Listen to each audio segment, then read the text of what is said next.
मतलब good morning student. Previous lecture हमने logic का मेरे ख्याल से लॉजिक कवर किया था, रिवीजन स्टार्ट किया था ना लॉजिक लेक्चर का। तो उसमें मेरे ख्याल से conversion of open sentence to statement यानी क्वांटिफाइड स्टेटमेंट हमने स्टडी किया था। ठीक है, अभी आज हम स्टडी करेंगे नेगेशन ऑफ कंपाउंड स्टेटमेंट। अभी नेगेशन ऑफ पहला कौन सा होता है? कंजंक्शन एंड कनेक्टिव के लिए negation of P and Q, ये होता है नेगेशन पी और नेगेशन क्यू होता है। ठीक है, यानी आपको दोनों को नेगेशन देना है और एंड का और बनाना है, that is negation of conjunction बोलेंगे। दूसरा है negation for or connective, negation for P और Q is same as negation P and negation क्या है, और का एंड हो जाता है, दोनों को नेगेशन चला जाता है। Third negation of negation, negation दो बार आएगा तो एक ही बार नेगेशन निकल जाएगा तो ये पी आएगा। Fourth negation for implies implication, negation of P implies Q is P and negation Q होता है। इसमें इफ देन कनेक्टिव निकल जाता है, फर्स्ट पॉजिटिव सेकंड नेगेटिव और बीच में एंड कनेक्टिव हो जाए, इफ देन कनेक्टिव निकल जाता है।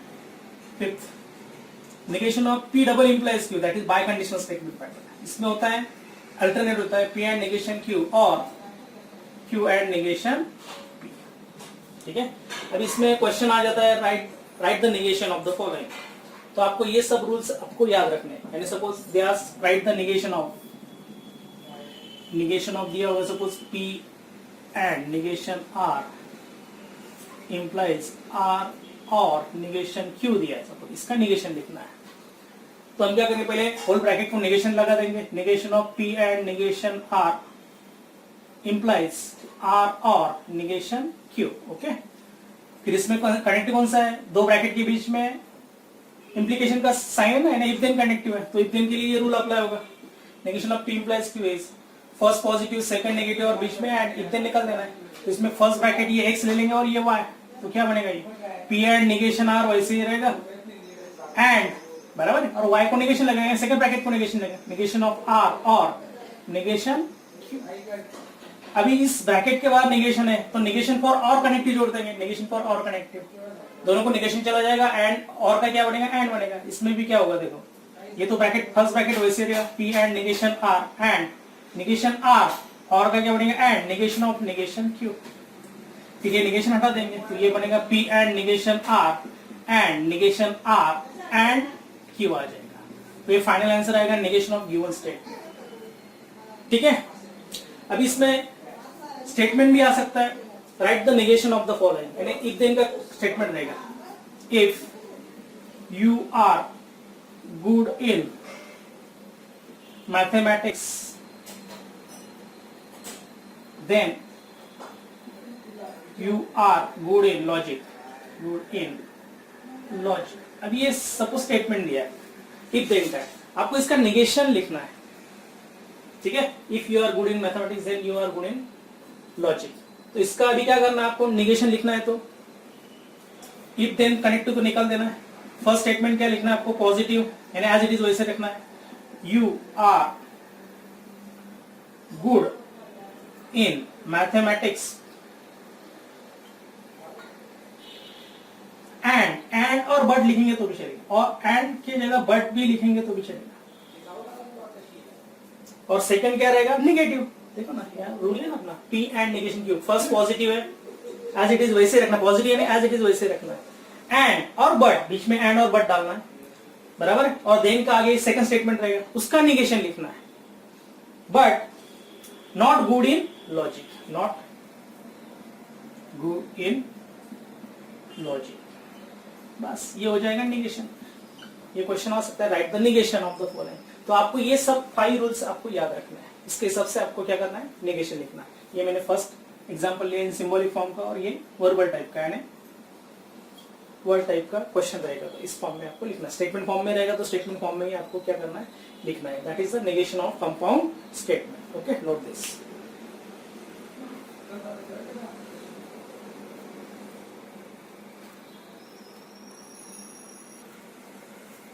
ठीक है, अभी नेगेशन के ऊपर हम दो एमसीक्यू ले लेंगे। फर्स्ट एमसीक्यू दिया negation of the given statement दिया, negation Q double implies negation P, इसका नेगेशन आपको लिखना है। तो नेगेशन ऑफ कौन सा रूल अप्लाई करना है, बाय कंडीशन का, यानी negation of x double implies y is equals to alternate लेना x and negation y or y and negation x, ये रूल आपको अप्लाई करना है इसके लिए। तो हम क्या करेंगे, पहले निगेशन दे देंगे, निगेशन ऑफ ओल्ड स्टेटमेंट लिख देंगे, negation Q implies negation P. ठीक है, अभी क्या करना है इसको, अभी ये एक्स रहेगा और ये वाई रहेगा ना, विथ निगेशन साइन है, एक्स एंड वाई रहेगा।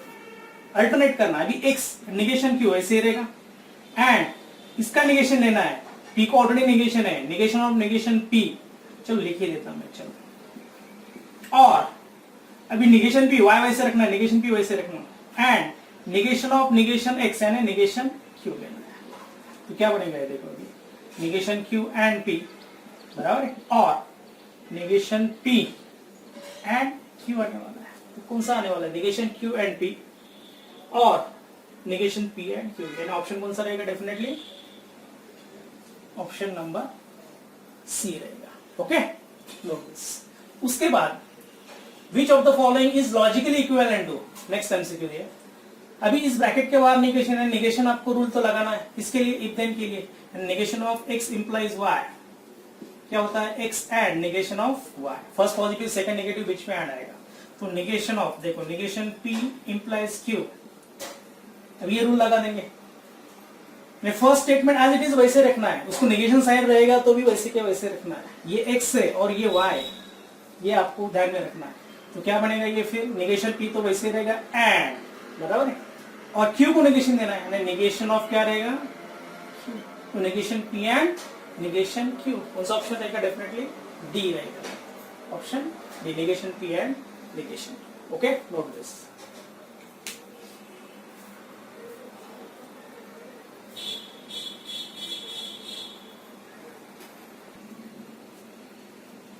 ठीक है, उसके बाद आता है डुअलिटी थ्योरम। डुअलिटी थ्योरम, अभी इसमें क्या होता है, statement obtain by interchanging and bye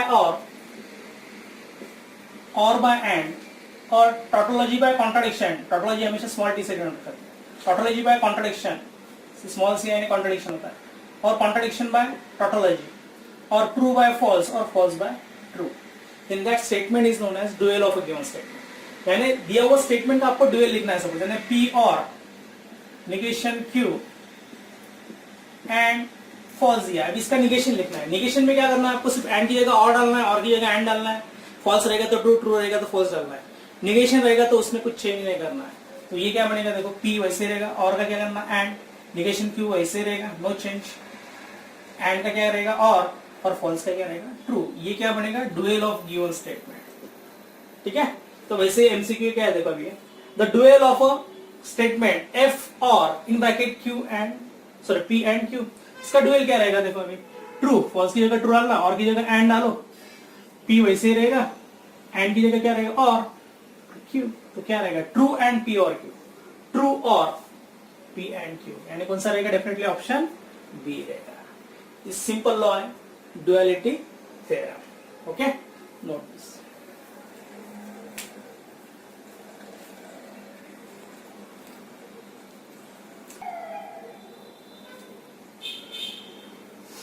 हाँ देखो अभी इसमें नेक्स्ट जो पार्ट है, second last part, algebra of logic.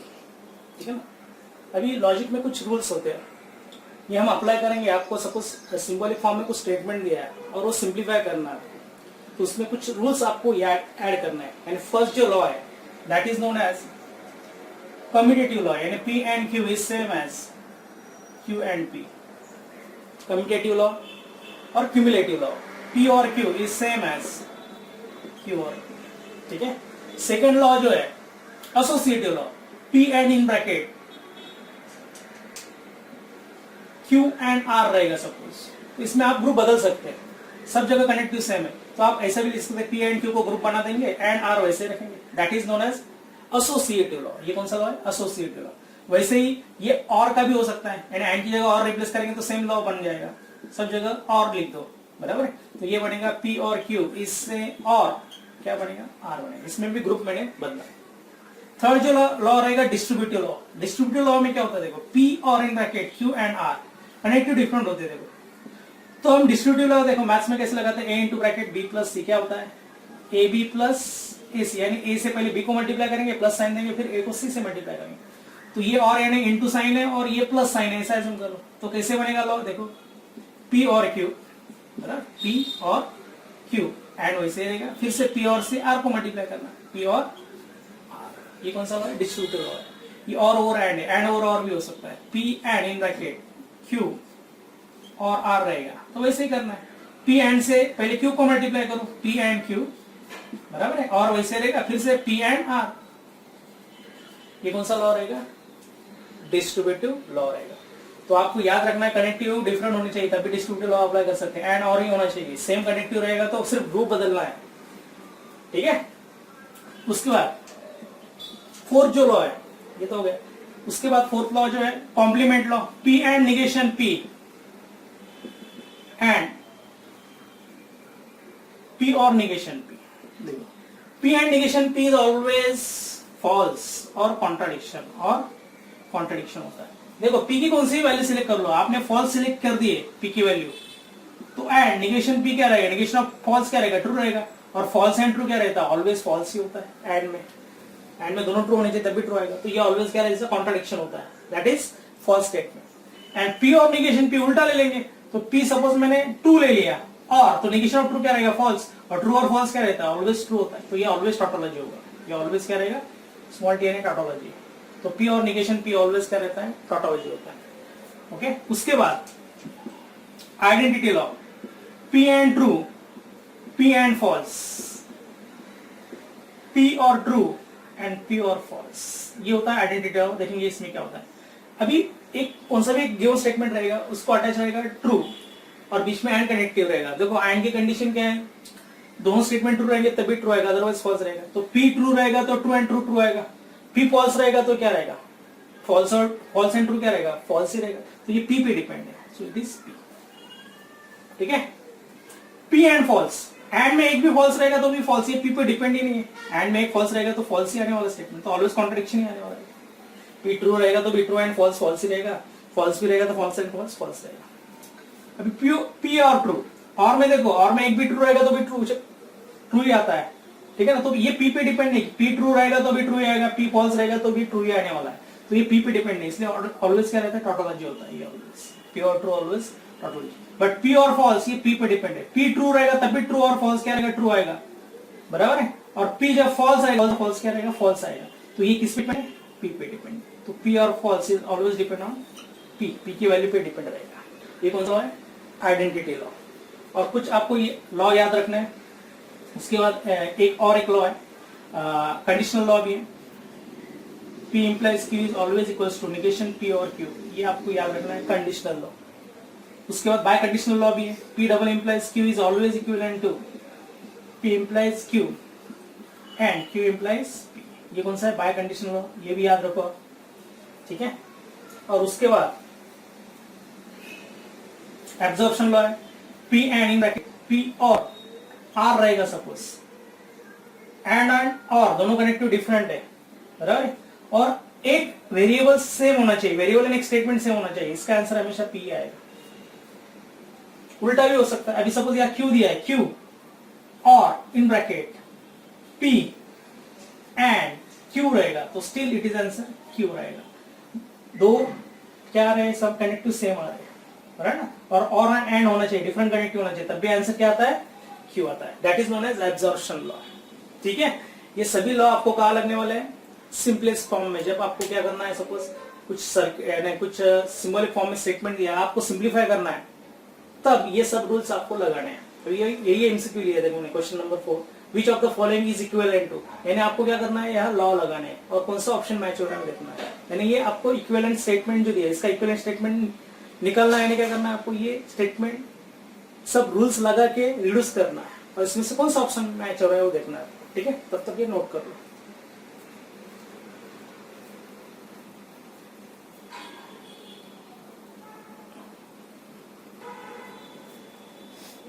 ठीक है। अभी आपको क्या करना है, इक्विवेलेंट स्टेटमेंट निकालना है इसका। तो हम क्या करें, पहले स्टेटमेंट लिखते हैं, P and in bracket Q और निगेशन P।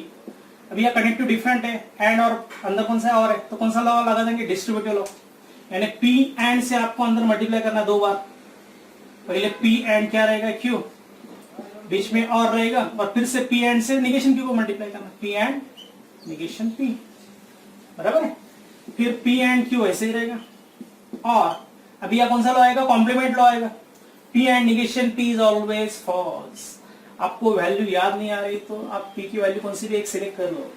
एक स्टेटमेंट रहेगा, दो ही पॉसिबिलिटी, ट्रू लेना नहीं तो फॉल्स लेना। मैंने सपोज P की वैल्यू फॉल्स लेंगे तो ये निगेशन ऑफ फॉल्स क्या रहेगा, ट्रू रहेगा।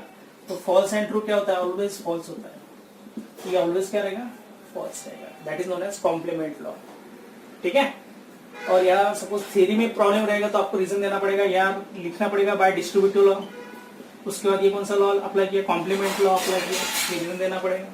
उसके बाद एनी स्टेटमेंट और फॉल्स इस स्टेटमेंट पे डिपेंड रहेगा। देखो मैंने आइडेंटिटी लॉ बताया था, P और फॉल्स ये डिपेंड्स ऑन P रहेगा, क्योंकि P ट्रू रहेगा तभी ट्रू आएगा, ये ट्रू और फॉल्स ट्रू रहेगा, और P फॉल्स रहेगा तो फॉल्स और फॉल्स क्या रहेगा, फॉल्स। तो ये P पे डिपेंड है, यानी ये होल स्टेटमेंट पे डिपेंड रहेगा, यानी P एंड Q आने वाला है। तो ये फाइनल आंसर इसका सिंपलेस्ट फॉर्म रहेगा, it is equivalent to P and Q। तो कौन सा ऑप्शन रहेगा, ये रहेगा। अब ये सिंपलेस्ट फॉर्म में हमको, ये सिंपलेस्ट फॉर्म जो होता है ये हमको सर्किट में भी यूज करना है। अब इसका जो लास्ट पार्ट है, application of logic to switching circuit, ठीक है ना, उसमें क्या करना पड़ता है आपको, स्विचिंग सर्किट बनाना पड़ता है। तो उसमें मैं अभी बता रहा हूँ, switching circuit, application of logic to switching circuit. अभी if two switches are in series रहेगा, two switches S1 and S2, ये बैटरी और लैम्प प्लस माइनस से करंट फ्लो। अभी लैम्प ऑन कब रहेगा, जब दोनों स्विचेस ऑन रहेंगे तब भी लैम्प क्या रहेगा, ऑन होगा। अदरवाइज क्या रहेगा, लैम्प ऑन ही नहीं होगा, बल्ब ऑन ही नहीं होगा ना। तो S1 और S2 दोनों स्विचेस क्या होने चाहिए, ऑन होने चाहिए। देखो एंड की भी वैसी कंडीशन, देखो एंड में दोनों ट्रू रहेंगे तभी ट्रू आएगा, अदरवाइज क्या रहेगा, फॉल्स रहेगा। इसलिए if two switches are in series रहेगा तो always use and connective. And suppose P stand for, हम यूज करेंगे suppose switch S1 is on or Q stand for switch S2 on रहेगा, तो ये सिंबॉलिक फॉर्म में सर्किट क्या बनेगा, L इज इक्विवेलेंट टू, ये L एंड लैम्प होता है, इक्विवेलेंट टू क्या रहेगा, P एंड Q।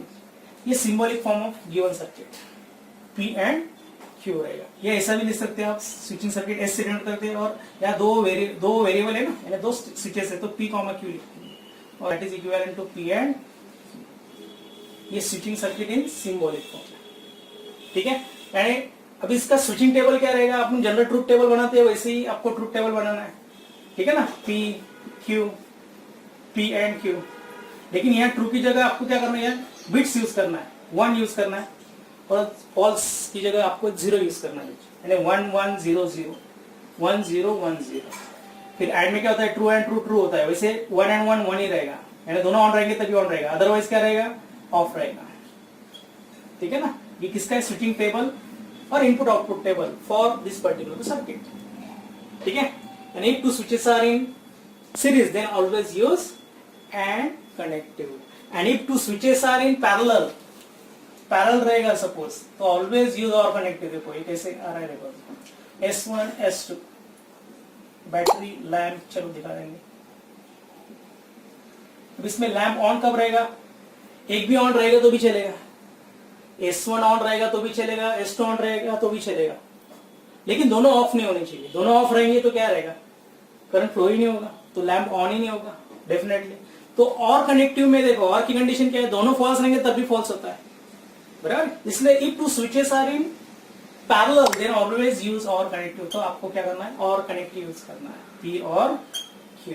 और स्विचिंग टेबल में आपको क्या रहेगा, अभी और का लिए देखो, P एंड था ना, और करके देखो क्या आएगा, स्विचिंग टेबल P और Q दोनों ऑन रहेंगे तो भी चलेगा, ऑन ही रहेगा, एक भी ऑन रहेगा तो भी चलेगा, बराबर ना।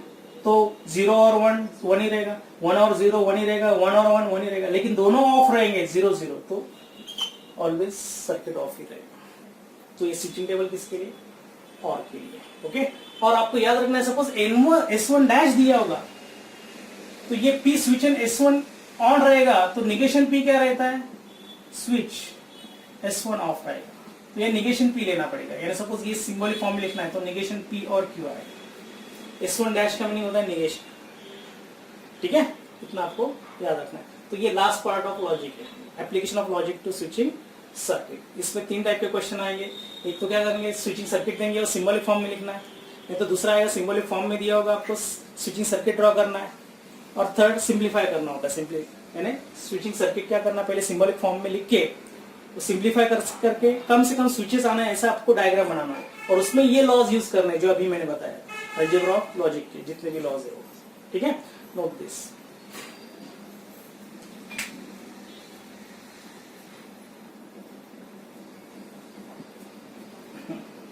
देखो अभी next MCQ, simplified form of given circuit. इसका सिंपलेस्ट फॉर्म में आपको कौन सा ऑप्शन रहेगा वो मैच करना है, लेकिन हम क्या करेंगे, पहले ये जो स्विचिंग सर्किट दिया है सिंबॉलिक फॉर्म में लिखेंगे। तो ये देखो P क्या रहेगा, एंड, और ये दोनों पैरेलल है तो क्या बनेगा, Q और R, बराबर है, क्लोज द ब्रैकेट। और ये पूरा ब्लॉक किसको पैरेलल है, इसको है ना, तो और फिर से स्क्वायर ब्लॉक कर देंगे। और ये तीनों स्विचेज जो है किसमें है, सीरीज में, सीरीज एंड कनेक्टेड। तो क्या बनेगा, R dash and negation R लेना है, and Q dash and negation Q and P। ठीक है, तो ये सिंप्लीफाई करना है। P एंड Q और R ये वैसे रखूंगा, ये सिर्फ मैं क्या करूंगा, P एंड आगे ले लूंगा, यानी ऑर्डर चेंज कर दूंगा मैं, निगेश P एंड आगे लिख देता हूं, बाकी वैसे रखेगा, निगेशन R और negation Q and negation R। ठीक है, मैंने सिर्फ क्या किया, ऑर्डर बदला है। उसके बाद P एंड Q और R ये वैसे रहेगा, और P एंड, अभी इन दोनों में से मैं निगेशन कॉमन लूंगा। जब निगेशन कॉमन लेते हैं तो एंड का और हो जाता है, दोनों को निगेशन चला जाएगा, यानी Q एंड का क्या बनेगा, और R। ये इंपॉर्टेंट स्टेप है। ठीक है, उसके बाद कॉमन क्या निकल रहा है, P एंड, दोनों तरफ कन्वर्स और distributive law, P and common भी निकाल सकते, तो ब्रैकेट में क्या बचेगा, Q और R, बराबर है, और निगेशन ऑफ Q और R। अब ये कनेक्टिव सेम है ना, यानी x और निगेशन x क्या होता है, कॉम्प्लीमेंट लॉ, x और निगेशन x ऑलवेज क्या रहेगा, टोटोलॉजी रहेगा, ट्रू रहेगा। तो ये P एंड क्या बनेगा, ट्रू, और P and true is always depend on P। P true रहेगा तो ट्रू आएगा, P फॉल्स रहेगा तो फॉल्स होने वाला है। एंड में दोनों ट्रू होने चाहिए तब भी ट्रू आता है, और एक भी फॉल्स रहेगा तो भी क्या आएगा, फॉल्स ही आने वाला है। तो ये P पे डिपेंड है, तो कौन सा ऑप्शन रहेगा, P, यानी ऑप्शन ए रहेगा। ठीक है, तो इस टाइप के कुछ क्वेश्चंस आ जाते हैं। ठीक है, तो आप अच्छी तरह से प्रैक्टिस कर लो और बहुत सारे एमसीक्यू लॉजिक के सॉल्व कर लो। ठीक है, नोट दिस। अभी हम मैट्रिसेस का डिस्कस करेंगे कुछ तरीके। Okay, note this.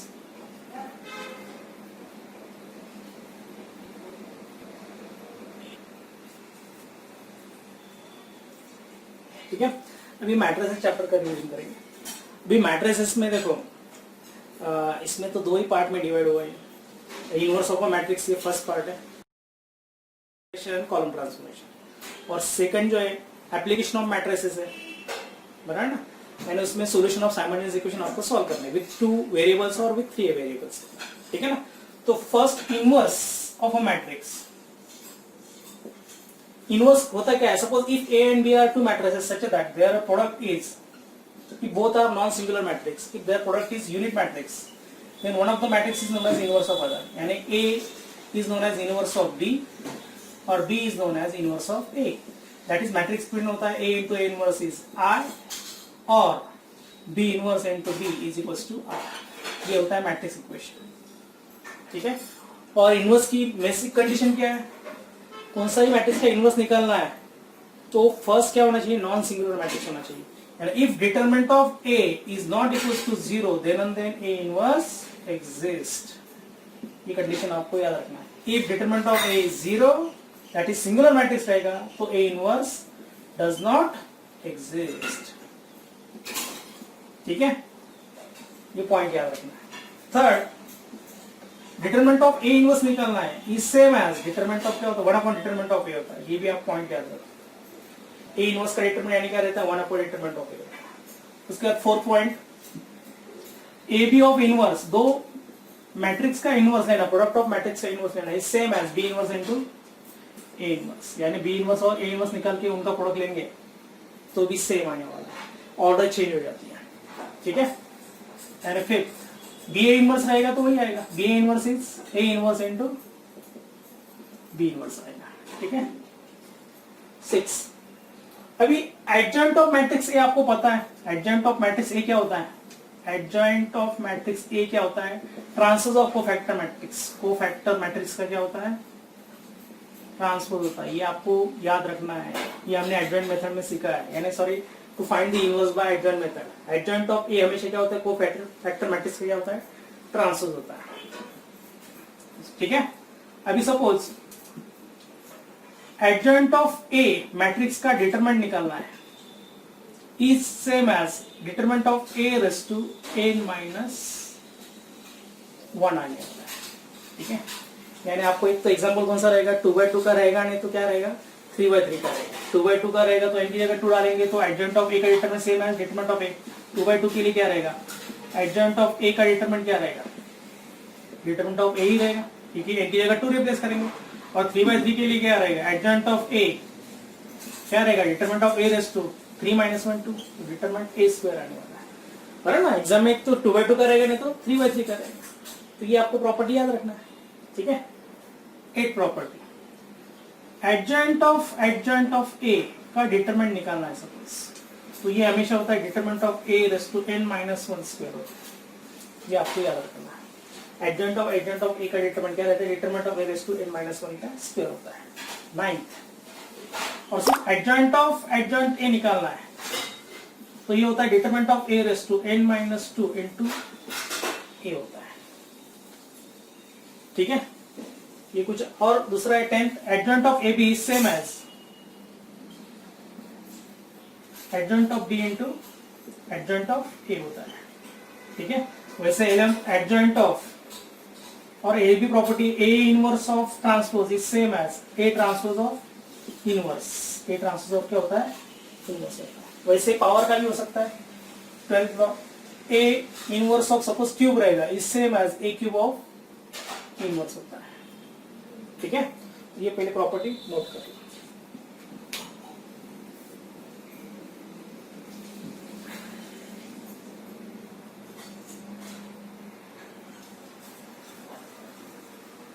ठीक है, देखो फर्स्ट जो मेथड है टू फाइंड द इनवर्स, कौन सा मेथड है? एडजॉइंट मेथड है। ए इनवर्स की डेफिनेशन क्या होती है? 1 upon determinant of n to adjoint of. और एडजॉइंट ऑफ ए का भी मैंने बताया था, एडजॉइंट ऑफ ए कैसे निकलते हैं? That is transpose of cofactor matrix. Transpose of cofactor matrix, ये आपको याद रखना है। ठीक है, यानी आपका सपोज आप क्या करते हैं? सपोज 2 1 1 3 का सपोज क्या करना है? इनवर्स निकालना है। तो मैंने एक शॉर्टकट मेथड बताया था, इसका डायरेक्ट इनवर्स कैसे निकलते हैं? 2/2 का पहले 1 अपॉन डिटरमिनेंट ऑफ ए लेना है, यानी इसका डिटरमिनेंट कितना आएगा? 6 माइनस 1 दैट इज 5, तो 1 अपॉन 5 लिख दो। और मैंने बोला था डायगोनल एलिमेंट पहले इंटरचेंज कर दो, 3 2 आ जाएगा, और इनका साइन चेंज कर दो -1 -1, तो ये डायरेक्टली आपको क्या मिल जाएगा? ए इनवर्स मिल जाएगा। ये 2/2 के लिए बताया मैंने। ठीक है, ये 2/2 के लिए आपको याद रखना। लेकिन 3/3 रहेगा, ठीक है ना? 3/3 के लिए आपको ये एलिमेंट याद रखना है, general element in any A inverse. General element in A inverse is यानी A I J equals to C J I upon determinant of A. यानी आपको ए इनवर्स दिया होगा, अभी ए इनवर्स के ए मैट्रिक्स दिया है सपोज 1 1 2 3 4 7 1 1 माइनस 1 सपोज। ठीक है, और ऑप्शन रहेंगे 4 अलग अलग ऑप्शन रहेंगे ए इनवर्स के, बराबर है? तो थोड़ा उसमें क्या होगा? थोड़ा थोड़ा चेंज ही रहेगा, बराबर ना? कंपैरिजन में, बराबर ना? थोड़ा थोड़े क्या रहेंगे? चेंजेस होंगे एलिमेंट में। तो सपोज आपको चेंज दिख रहा है इस पोजीशन में, ए इनवर्स में इस पोजीशन में चेंज दिख रहा है आपको, यानी आपको चेक करना वही एलिमेंट आ रहा है क्या नहीं। मैंने ए इनवर्स में दिया होगा कुछ X Y Z, A inverse is equal to दिया होगा A B C X Y Z, कुछ तो भी नंबर दिए होंगे, और आपको दिख रहा है डिफरेंस इस पोजीशन में ए इनवर्स के। तो ये कौन सा ए इनवर्स का कौन सा पोजीशन है? 1 3, है ना? तो हम A13 कैसे कैलकुलेट करेंगे? By using formula. देखो A13 इसमें पोजीशन चेंज करना है आपको, CJI निकालना है, को फैक्टर होता है 3 1 निकालना अपॉन डिटरमिनेंट ऑफ ए लेना है ना, 3 1 करना है अपॉन डिटरमिनेंट ऑफ ए। अभी डिटरमिनेंट ऑफ ए सपोज इसका कितना आ रहा है वो देखेंगे, फिलहाल तो मैं डायरेक्टली ओरली अब इसका सपोज डिटरमिनेंट जो भी आ रहा है वो XYZ M ले लेंगे सपोज, नहीं तो 4 ले लेंगे सपोज, इसका डिटरमिनेंट कैलकुलेट करेंगे तो भी चलेगा। अभी C31 ये कैसे निकलते हैं, आपको को फैक्टर पता है कैसे निकलते हैं, को फैक्टर और माइनर एलिमेंट का रिलेशन पता है आपको, Cij equals to -1 i plus J into क्या होता है Mij होता है। और मैंने बताया था सपोज C12 कैलकुलेट करना है तो इन दोनों की एडिशन इवन है ऑड, इसके हिसाब से प्लस माइनस साइन देना है। 2 + 1 3 ये ऑड है तो माइनस साइन दे दो और उसके आगे M12 निकालो। और M12 कैसे निकलते आपको पता है, माइनर एलिमेंट 1 2 कैसे निकालेंगे, the value of determinant obtained by deleting first row and second column. वैसे देखो ये 3 + 1 4 आता है तो प्लस ही साइन रहेगा, तो M31 अपॉन क्या रहेगा डिटरमिनेंट ऑफ A रहेगा, बराबर है। अभी सपोज M31 निकालना है, deleting third row and first column, deleting third row and first column, तो क्या एलिमेंट बचेगा, देखो 7 × 7 -4 × 8 कितना आने वाला है, सपोज ये -1 आ रहा है ऊपर और डिटरमिनेंट सपोज हमने 4 लिया है तो -1/4, तो डेफिनेटली वहां क्या होना चाहिए -1/4 होना चाहिए। इसका डिटरमिनेंट मैंने निकाला नहीं है, सपोज 4 रहेगा तो ये जनरल एलिमेंट आपको सबसे इंपॉर्टेंट पार्ट है, ये आपको याद रखना है। General element in any A inverse, ये फॉर्मूला आपको याद ही रखना है। ये ऑप्शन में थोड़ा थोड़ा चेंज रहेगा, कभी कभी क्या होता है ए दिया होगा, ए इनवर्स दिया होगा और दो ही जगह एक्स और वाई दिया होगा, सपोज इसका 1 इनवर्स आ रहा है 1 1 x 0 1 3 5 8 सपोज y इस पोजीशन में दिए होंगे और find x and y, a भी दिया है और a इनवर्स भी दिया है, तो x और y निकालना है, यानी कौन सी पोजीशन निकालनी है आपको, a13 निकालना है एंड a33 निकालना है और फिर ये फॉर्मूला जोड़ देंगे और उससे वैल्यू निकाल देंगे। ओके, तो ये इंपॉर्टेंट फॉर्मूला आपको क्या करना है, याद रखना है, किसके लिए 3/3 के लिए। ओके, नाउ क्लियर हो गया। Okay, now this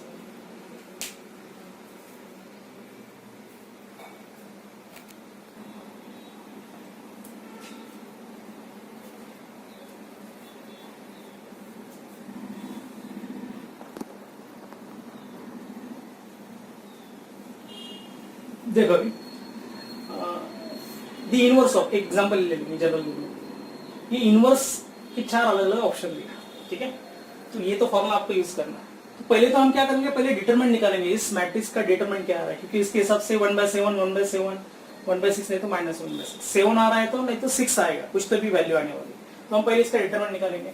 determinant of जो भी मैट्रिक्स रहेगी क्या रहेगा, 1 × कितना आएगा -7 0 आएगा ये, ठीक है, -2 ×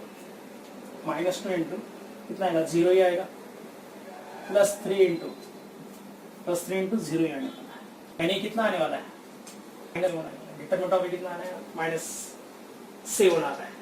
अभी हम सपोज यानी आपका आंसर एक तो ए में रहेगा नहीं तो बी में ही रहेगा, ठीक है। अभी हम क्या करेंगे, फर्स्ट पोजीशन देखो -7/7 1 आ रहा है, कितना आ रहा है 11 1/7 से -1 ही आ रहा है, ये भी मल्टीप्लाई करेंगे तो भी -1 ही आएगा, इसको मल्टीप्लाई करेंगे तो -1 आएगा, इसको भी मल्टीप्लाई करेंगे तो कितना आने वाला है -1 ही आने वाला। उसके बाद इसको मल्टीप्लाई करेंगे तो +1 आएगा, इसमें भी +1 आने वाला, तो ये एलिमेंट चेक करने की जरूरत ही नहीं। उसके बाद नेक्स्ट है ये -4/7 आएगा, ये कितना आ रहा है 4/7 आ रहा है, तो आपको कौन सा पोजीशन चेक करना है, ये कौन सा पोजीशन है 2 1, A21 पोजीशन चेक करना है, A21, तो ये फॉर्मूला क्या रहेगा AC12 upon determinant of A, determinant of A तो पता है कितना है -7, C12 deleting first row and second column, कौन सा है first row and second column, first row and second column कितना आ रहा है देखो 0 0 आ रहा है, सेकंड रो फर्स्ट कॉलम, हाँ सेकंड रो फर्स्ट कॉलम का पोजीशन ना, सेकंड रो फर्स्ट कॉलम, तो ये C12 ये तो अभी 1 + 2 3 माइनस ही आने वाला है और माइनस एलिमेंट निकालना है 1 2 deleting first row and second column, सारा 0 ही आ रहा है, 0.-7 0 आ रहा है, यानी कुछ ना कुछ मिस्टेक है। टेक्स्ट बुक में देख लेता मैं 2 मिनट।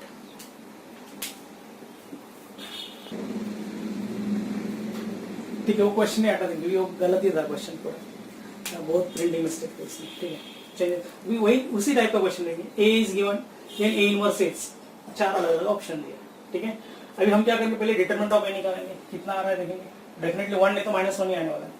अभी ये 7 × कितना आएगा 0, ठीक है, माइनस यानी +3 × कितना आने वाला है 1, -0 1 ही रहेगा वो, -3 इंटू 0, यानी ये आने वाला है, फिर से कितना आने वाला है, 3 आने वाला है, ठीक है।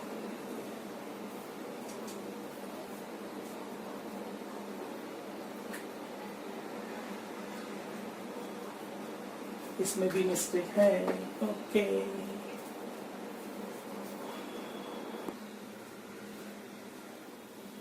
ठीक है, सॉरी, लगातार 2 क्वेश्चंस हमारे क्या है, इसमें पूरा टेक्स्ट बुक में ही गलत था, मेरे ख्याल से जो ऑब्जेक्टिव क्वेश्चंस लिया था मैंने उसमें मिस्टेक है, दोनों क्वेश्चन लिए लगातार वही। अभी ये क्वेश्चंस ले लेंगे same, A matrix is given then A inverse is, फिर से हम क्या करेंगे, पहले डिटरमिनेंट निकालेंगे। अब इसका डिटरमिनेंट कितना आ रहा है, -4 आ रहा है, ठीक है। फिर हमको क्या करना है, अभी चेक करना है, सबका डिटरमिनेंट तो 1/4 यहाँ तो आ ही रहा है, यानी आपका ए बी सी में आंसर तो करेक्ट है। सबका फर्स्ट एलिमेंट 0 0 आ रहा है, ये भी करेक्ट है। सेकंड एलिमेंट क्या आ रहा है, देखो 3/4 आ रहा है, इसमें -1/4 आ रहा है, इसमें भी -1/4 आ रहा है। तो आपको पहले क्या करना है कि कौन सा पोजीशन ये चेक करना है, A12 पोजीशन चेक करना है, A12 निकाला, यानी C21 upon determinant of A। C21, अभी ये 2 + 1 3 ऑड है, तो माइनस साइन देंगे और माइनर एलिमेंट निकालेंगे 2 1 का, second row first column, second row first column कितना आएगा, 0 -1 अपॉन डिटरमिनेंट ऑफ A कितना है, निकाला है -4, कितना आएगा, माइनस माइनस प्लस, -1/4 आने वाला है, ठीक है। यानी आपका ऑप्शन कौन सा रहेगा, ये तो चला जाएगा। और अभी बचे ये 2 सम, बी और सी में आपका डेफिनेटली आंसर रहेगा, किसमें, बी और सी में, क्योंकि बी का ये पोजीशन सब जगह -1/4, यहाँ भी -1/4। अभी नेक्स्ट पोजीशन देखो, यहाँ भी -1/4 है और इस जगह +1/4 है, तो आप कौन सा पोजीशन चेक करेंगे, A13 पोजीशन चेक करेंगे, ये पोजीशन चेक करेंगे, A13, इसका फॉर्मूला क्या रहेगा, C31 upon determinant of A। अभी 3 + 1 4 इवन नंबर है तो प्लस ही रहेगा, और M31 निकालना है, third row, deleting third row and first column, third row and first column कितना आएगा, 0 -1 अपॉन कितना आने वाला है, -4, तो ये -1 अपॉन -4 यानी कितना आएगा, 1/4, तो +1/4 आ रहा है, A13 +1/4 किसमें, सिर्फ इसमें ही है, देखो कौन सा, बी ऑप्शन में ही है, बराबर ना, ये तो -1/4 आने वाला है, तो डेफिनेटली आपका कौन सा ऑप्शन है, B option is the correct. इसलिए क्या करना है, 3/3 में इनवर्स निकालना रहेगा, तो आपको कंपैरिजन में देखो कहाँ का डिफरेंस आ रहा है, वही एलिमेंट आप निकालते जाओ, सभी एलिमेंट निकालने की जरूरत नहीं है, ओके, नोट दिस।